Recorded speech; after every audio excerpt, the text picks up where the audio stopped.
Отпечатокот од буквите во програмите веројатно ќе избледе штом од големите наслови за проектите кои требаше да отпочнат за да го облагородат и сменат ликот на градот, остануваат само периферните, проблемите кои во нормални услови и не би биле проблеми. Да, градски паркинг ќе ви достави нов ценовник на услуги во кој што ќе наплаќаме паркирање на моторите кои што сега се паркираат кој кај стигне.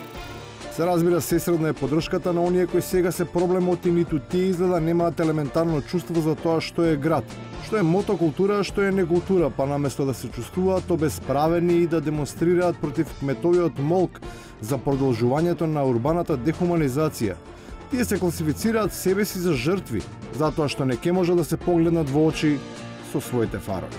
Само за тоа што возам мотоцикл,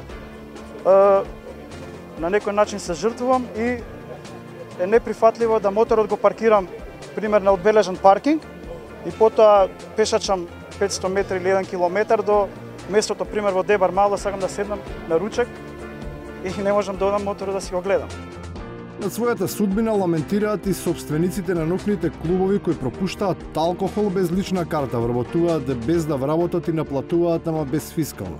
Правото на бунт е разбирливо, но само ако и кога нормалната инспекцијска и отстапува место на бруталната полициска операција во која джандарите, наместо со акал настапуваат со пендреци и оружје, и сето друго не може да биде оправдано. Исто како и лесно дадените тешки зборови за кои Брисел предупредува дека никако не успеваат да станат реалност. Сега е шансата да кажеме доста.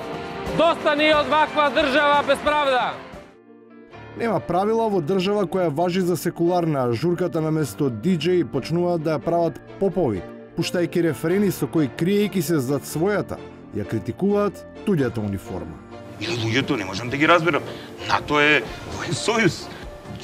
НАТО е воен сојуз на неоимпериалистички структури. Структури кои го користат тој воен сојуз за приграбување на туѓи суровини и предизвикување страшни несреќи во животите на многу народи на оваа наша планета Земја.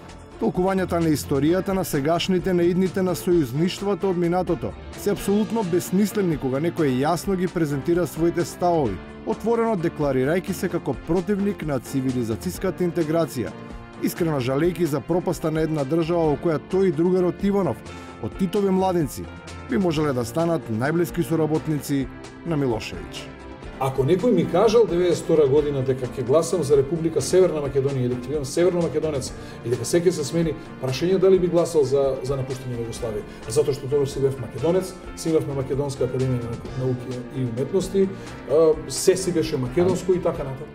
Тежачката не застанува само тука.